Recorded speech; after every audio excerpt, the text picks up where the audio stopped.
The performance was rooted in this kind of Pan-Americanism, right? Like, we are stronger together than we are divided. Love is stronger than hate. This very clear messaging, and I find it very interesting that a message of love and unification is seen as controversial, but a message of hatred is not. A message of segregation is not. Bad Bunny said that throughout his career, people advised him to sing in English so he could go further.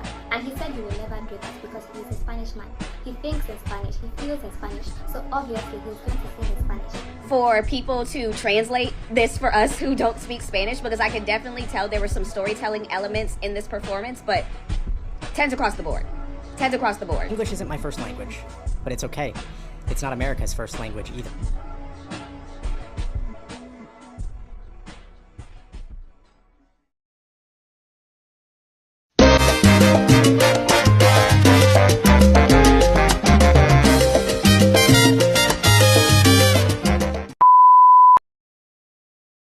The last time Latin culture was showcased on such a big stage was just before the pandemic hit, with Jennifer Lopez and Shakira co-headlining the Super Bowl. It was a high-energy performance, more or less like an ode to the showbiz headquarters of the USA, Las Vegas. It was all glitz and glam, and truly the last rodeo, or rather, the last performance of when life felt real. We even got a cameo of Bad Bunny, which in hindsight was foreshadowing what was to come. When Bad Bunny was announced as the headliner for the 2026 Super Bowl, a lot of people pushed back on the NFL's choice, stating that they cannot have a non-English speaking artist take up space during one of the most talked about shows in entertainment business. See, the thing is, certain parts of America likes to see themselves as a country, when in reality, America is a continent and the United States is just a country. No matter how hard you try to spin the narrative, that is what it is.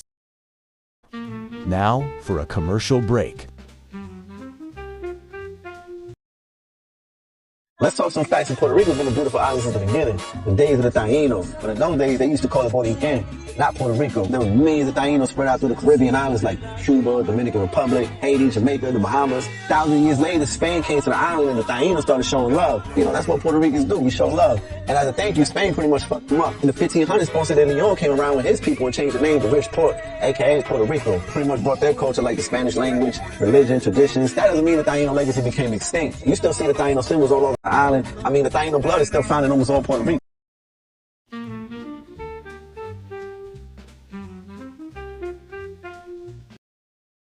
Which is why it spoke to everyone when Bad Bunny proceeded to call all the countries of America, making each one of them feel seen.